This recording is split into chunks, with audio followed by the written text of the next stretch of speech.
Как воспитать Нобелевского лауреата, чемпиона мира по шахматам, великого скрипача, того, кто возглавит Forbes? Что такое есть в этих мамах, что дети становятся суперуспешными? Давайте обратимся к опыту еврейских мам. Именно их дети возглавляют все эти списки. Такая небольшая нация и так много успешных людей. Что есть в технологиях еврейской мамы такое, то дети пачками вырастают талантливыми, гениальными и успешными. Давайте посмотрим. Первое, куда я хочу, чтобы вы посмотрели, это то, что у еврейской мамы самая высокая самооценка. Когда она рожает ребенка, она становится королевой мира. Не рабыней Изаурой, не рабом лампы, не прислугой для своего ребенка, не прислугой для своего мужа. Она становится мамой, ее спина раскрытая, у нее гордая осанка, она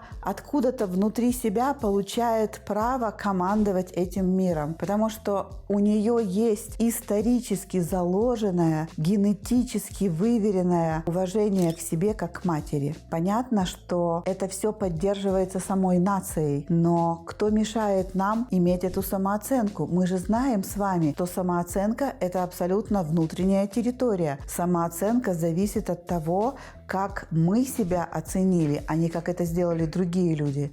Итак, еврейская мама чувствует себя хозяйкой ситуации. У нее высокая самооценка. Когда у нее такая высокая самооценка, она абсолютно естественно заставляет детей слушаться. Вы скажете, у меня тоже высокая самооценка, и я тоже заставляю своих детей слушаться. Прекрасно, значит, один элемент у вас уже присутствует. Высокая самооценка, как у матери. Второе, из этой своей высокой самооценки еврейская мама говорит о своих детях, что и ее дети самые лучшие. Вы тоже можете мне сказать, да, и я про своих детей так говорила, но, как показывает статистика, мы так говорим о наших детях только до 3 лет, а еврейская мама так говорит до последнего дня своей жизни.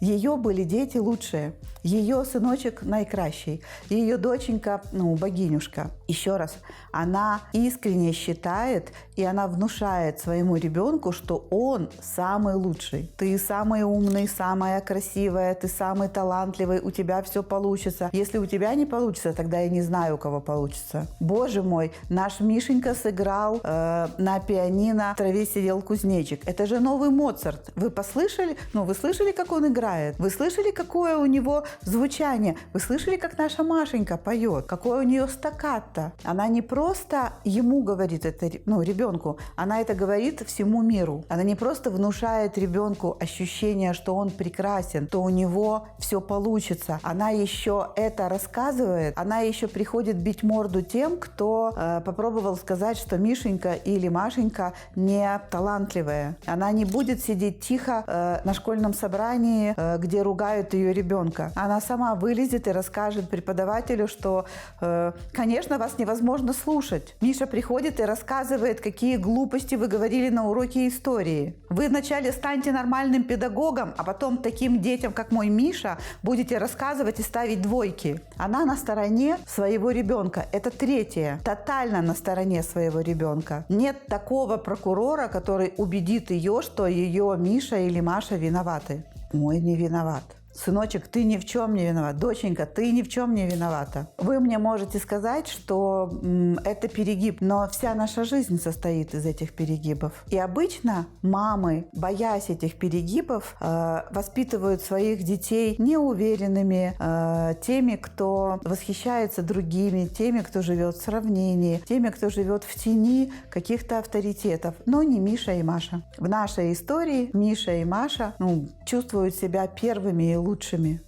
Она не только верит в них, она не только их поддерживает, она не только внушает всем и настраивает весь мир, что ее дети самые лучшие, она еще, и это 4-й пункт, становится очень требовательной к своим детям. Она говорит своему ребенку, если ты гений, у тебя не может быть плохой оценки по географии. Это недостойно тебя. Ты не можешь себе позволить так учиться, так говорить, так проявляться. Ты же лучший. Она не говорит, что о тебе скажут люди. Она говорит, что о тебе скажу я. Она становится единственным авторитетом, чье мнение для ее ребенка имеет смысл, и он старается для мамы стать лучшим. Но мы все стараемся для мамы стать лучшими, и в нашей голове у каждого из нас есть такая потребность доказать маме, что я не я, на рубль дороже. Но мы, обычные люди, живем из заниженной самооценки, а этот человек живет из высокой самооценки. Этот Миша и Маша,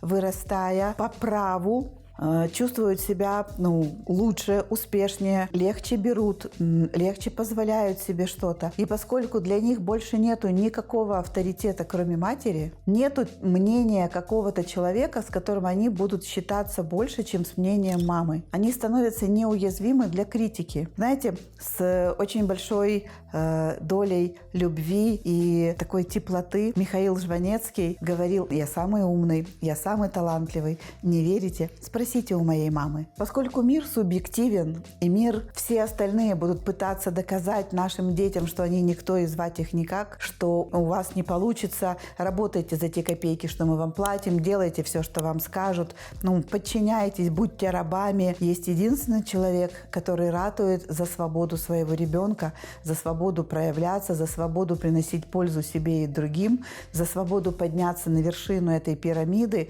Это еврейская мама, которая всегда на стороне ребенка и всегда на стороне его успеха. Не просто на стороне Миши, а на стороне Мишиного таланта. Не просто на стороне Маши, а на стороне Машиных амбиций.